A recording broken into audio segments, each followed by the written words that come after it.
Soto. Le Royaume-Uni va-t-il quitter l'Union européenne? La pression monte en Grande-Bretagne à l'approche des élections européennes. Axel de Tarlé, David Cameron a promis un référendum d'ici 2017.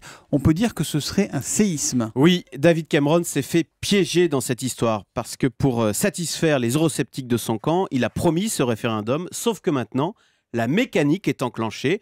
Le débat sur ce référendum a commencé vendredi à la Chambre haute du Parlement britannique et personne ne sait maintenant comment tout cela va se terminer.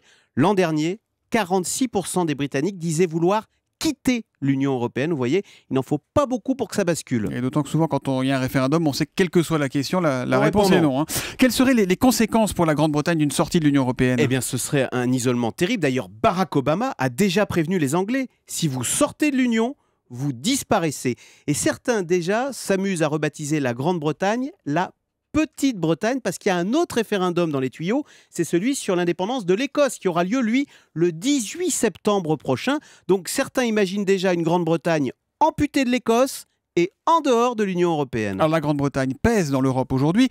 Quelles conséquences cette sortie aurait pour nous? Quelle est l'attitude du gouvernement français dans cette histoire? Alors je peux vous dire, l'ambiance n'est pas au compromis. Pas question de faire de nouvelles concessions aux Britanniques, nous confiait la semaine dernière Pierre Moscovici, le ministre de l'économie. L'Europe doit aller vers plus d'intégration. Si les Anglais ne sont pas contents, ils peuvent toujours partir. Voilà quel est le discours du gouvernement. Et c'est bien pourquoi David Cameron se retrouve dans un corner épouvantable, parce qu'au fond de lui-même, il n'a aucune envie de voir son pays sortir de l'Europe.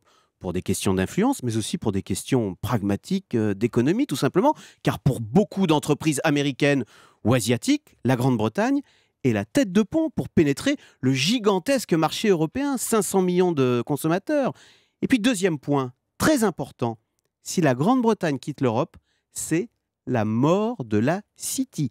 La banque américaine Goldman Sachs a déjà prévenu, elle déménage tout son siège et ses 6000 collaborateurs à Francfort ou à Paris. Tiens donc. Et d'ailleurs, autre confidence, tout récemment, le PDG d'une très grande banque française me confiait qu'effectivement, si la Grande-Bretagne quitte l'Europe, je ne sais pas s'il croisait les doigts, mais si la Grande-Bretagne quitte l'Europe, alors Paris pourrait devenir, dit-il, l'une des très grandes capitales mondiales de la finance, ce qui serait, avouez-le, sacrément ironique d'avoir un David Cameron destructeur de la City et un François Hollande en héros de la finance internationale. Eh ben bye bye les Anglais. Ce qui est étonnant, c'est que ça fait des années que le nombre de membres de l'Union européenne ne cesse d'augmenter. Là, on passerait donc de 28 à 27. Voilà. Axel de Tarlé, le Zoom Echo, tous les matins à 7h10 sur Europe 1.